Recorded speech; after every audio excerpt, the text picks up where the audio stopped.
Olá, vamos iniciar com a geometria euclidiana plana, apresentando, né, o que o componente curricular vai tratar nessas semanas.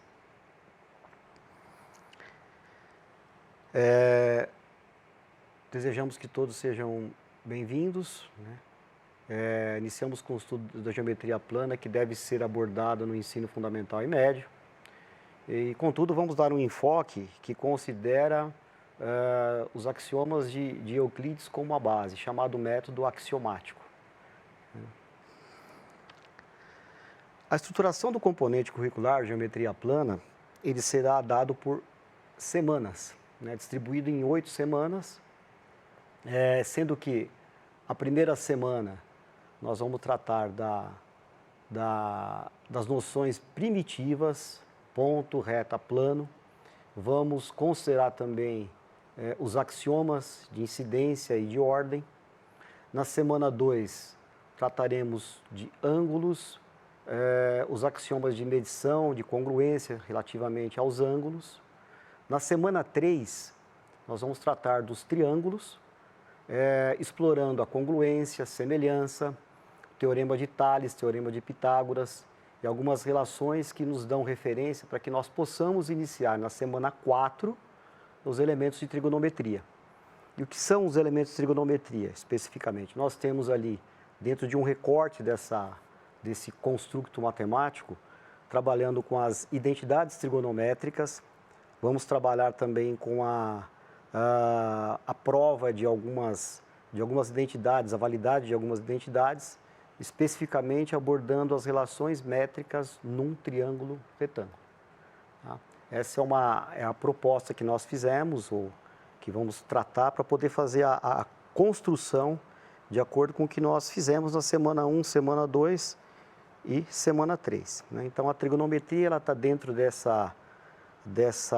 desse componente curricular, exatamente para poder fazer a transição de algumas relações que nós podemos fazer não só com triângulos retângulos, mas com triângulos quaisquer. Na semana 5, nós vamos tratar dos círculos e dos polígonos. Né? É uma construção que temos que tomar cuidado com uma clareza maior com a definição do que vem a ser o círculo, né? O que são os polígonos e especificamente os polígonos regulares, e tratar também da relação que se pode estabelecer entre esses polígonos regulares e o círculo. Né? Essa é uma ideia. Temos aí nessa semana uma série de exercícios que serão resolvidos para que a gente tenha ali um entendimento maior dessa relação, uma compreensão maior. E aí sim passamos para a semana 6, na qual nós trataremos das figuras geométricas, especificamente das figuras planas, e que nós temos ali a construção do cálculo, o cálculo de áreas, algumas relações métricas que a gente pode estabelecer entre os lados dessas figuras, né? Que são figuras regulares, são regulares que nós vimos na semana 5, e aí passando para a semana 6 o cálculo da área, e aí seguimos para a semana 7. Na semana 7, o que é que nós fazemos? Fazemos ali a abordagem mais específica, dando ferramentas para que o professor, né, você, futuro professor, possa trabalhar com o software GeoGebra, o software de geometria dinâmica, né, algumas estratégias que podem ser utilizadas em sala de aula, né, e especificamente também alguns cuidados que nós devemos tomar para poder fazer assim para poder ter uma atuação enquanto docente mais, né, digamos que mais assertiva, digamos assim. Tá?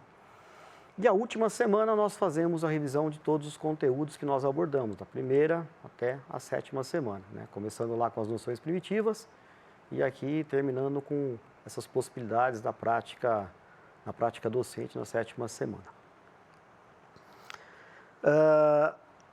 Algumas orientações são importantes para que a gente tenha ali a possibilidade de otimizar e aproveitar melhor o tempo, né? Então, importante sempre seguir as orientações de estudo. Nós temos lá as trilhas de aprendizagem, elas devem ser seguidas, né? Você deve olhar semana a semana o que é que tem que ser estudado, qual é a ordem, qual a sequência, as sugestões e etc. Tá? Dê uma olhada principalmente nas apostilas semanais. Ali também a gente refaz alguns exercícios, aprofundando algumas questões, né? Ou trazendo exemplos novos, exercícios resolvidos e etc.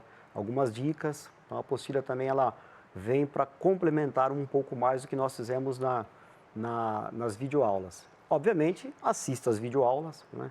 E faça o avanço, o retrocesso, quando você achar que é necessário, né? Para poder você ter uma compreensão melhor do que a gente está tratando ali na semana. Busque fazer uma reflexão sobre as questões nas videoaulas, né? Nelas, das apostilas, além de resolver os exercícios propostos, isso é importante, essa reflexão, para que você tenha ali uma compreensão ainda maior, né? E vá tomando notas, faça anotações, isso é muito importante para que você tenha ali um aproveitamento melhor desse componente curricular, né? Aí vamos então iniciar a nossa semana, né? Nossa primeira semana, tratando ali da importância, né, dessa geometria um pouco mais axiomatizada, né? Algumas estratégias para que você, como colega professor, possa utilizar nas salas de aulas. A gente vai começar também nessa semana a fazer um pouco esse tratamento, né? E queremos destacar aqui, primeiramente, o que significa a palavra geometria, né? Ela dá para a gente a noção de que nós temos que fazer a medida da Terra. Então, medir a Terra, né, ou medida da Terra dá a primeira parte do significado da palavra, né, geo, e o metrien, ou metrien, como pronunciam, ela vem dizer que nós temos que relacionar com medidas. Então, a medida da Terra é o que faz ali a constituição da palavra geometria, tá bom? Bom, o destaque está para os elementos de Euclides. Obviamente, a nossa disciplina é a geometria euclidiana plana, exatamente porque nós tratamos ali como fez Euclides, né, nos livros em que ele compôs. E aí nós temos 13 livros nessa coleção, dos quais os 4 primeiros abordam a geometria plana. Então, nessa constituição desse componente curricular, exatamente tem essa percepção, essa perspectiva, como fez Euclides, né? Quer dizer, o que significa isso? Significa que o tratamento dado é um tratamento a partir dos axiomas, né? Que nós vamos comentar daqui a pouquinho o que significa, mas eles são proposições que nós aceitamos como verdadeiras, né? Como a gente vai comentar daqui a pouco, sem que haja necessidade de que se faça uma prova. Esse livro que é destacado aqui, Os Elementos de Euclides, é uma tradução feita por um professor, né, um nobre colega, um professor renomado, que fez a tradução para o português a partir do original escrito por Euclides, tá, em 300 a.C., como nós identificamos aqui. Bom, e aí vem esse primeiro questionamento que eu acho que é importante, uma primeira dica, né? Você sabe quem foi esse professor Irineu Bicudo, né? Então, a gente dá uma primeira sugestão, que você faça uma pesquisa para conhecer um pouquinho a história desse brasileiro, né? Tivemos o prazer de conviver alguns anos com esse professor, esse querido professor, que infelizmente, né, hoje já não está mais entre nós, um professor falecido, mas que cuidou durante anos de fazer essa tradução do original para o português, uma primeira versão traduzida, né, num português que ele chama de português brasileiro, né? Ele foi convidado, inclusive, para fazer uma tradução por uma editora portuguesa de Portugal, mas ele disse que não faria muito sentido, porque toda a criação dele, toda a formação é aqui no Brasil, e ele preferiu, então, dedicar essa primeira publicação pela editora da Unesp, tá?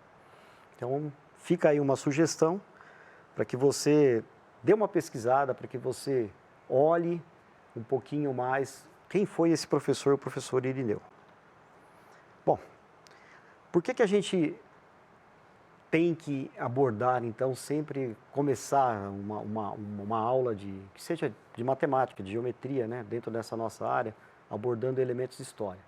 Eu acho muito importante trazer essa abordagem um pouco histórica, né, para a gente poder resgatar um pouco, como eu disse, as pessoas que nós temos aqui no Brasil, que são brasileiros ilustres, né, como foi o professor Irineu, como o professor também o Biratã D'Ambrosio, não nos esqueçamos do professor, né. São pessoas que dedicaram boa parte da sua vida ao que a gente chama de educação matemática, né. E esses elementos de história, na minha perspectiva, eles devem ser trazidos sempre que possível quando a gente inicia um trabalho, uma aula de matemática, digamos assim, né. E aí eu gostaria que você, professor, inicialmente fizesse uma reflexão, né, tentando pensar o que é que você poderia fazer ou como é que você faria para poder abordar temas de história da matemática, né. Um comentário bem rápido é a gente procurar evitar de trazer o tema de histórias da matemática somente como uma ilustração, né, uma ideia inicial ou alguma coisa muito chamativa, né. Tente trazer, se possível, né, brasileiros ilustres, cientistas, né, brasileiros. Há sempre trabalhos muito bons publicados nas universidades públicas, principalmente aqui no Brasil, e você pode ter acesso gratuito e enriquecer um pouquinho mais as suas aulas, tá? Isso é uma primeira dica que eu dou. Eu acho que sempre que você for preparar uma aula, tente, se possível, trazer esses aspectos da história para essa construção.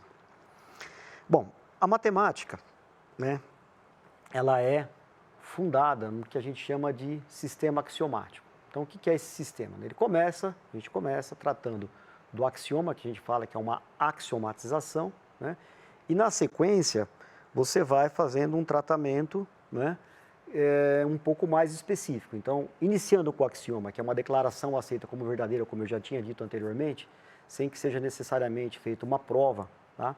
Você, a partir daí, vai construindo outras ideias, né, e trazendo outras reflexões. Então, num exemplo aqui, dos axiomas que a gente vai tratar, diz assim, que numa reta, bem como fora dela, há infinitos pontos. Então, percebam, não tem-se a necessidade de fazer uma demonstração ou uma prova dessa proposição, né? Digamos que seria um pouco que, né, meio que óbvia, né? Tem uns colegas que dizem assim, quer dizer, numa reta, bem como fora dela, há infinitos pontos, né? É uma verdade que não precisaria ser demonstrada, tá? Bom, aqui uma sugestão para que você pense um pouco, né, se é necessário justificar essa proposição ou não. Eu já respondi, digo que não, né? E a axiomatização, como eu estava dizendo, ela consiste num conjunto de axiomas ou postulados propriamente aceitos como verdadeiros, tá? A partir daí você tem algumas propriedades que são decorrentes, que podem ser demonstradas e devem, que são os teoremas, tá? A partir desses postulados você procura essa demonstração, e as estratégias, você viu um pouco disso possivelmente em Fundamentos da Matemática, né? Possivelmente deva ver isso de uma forma mais consistente em outras disciplinas como Geometria Analítica, né? Alguma coisa feita também no cálculo, tá? Então isso é importante que você perceba que a construção dessa ciência chamada matemática é feita basicamente desta forma, tá? Bom, assim, então a gente encerra essa primeira videoaula, que é uma primeira videoaula de apresentação, e faremos então na próxima videoaula a abordagem do que nós chamamos de axiomas de incidência e ordem, tá? Apresentando esses axiomas e começando ali a fazer uma medição. Até lá!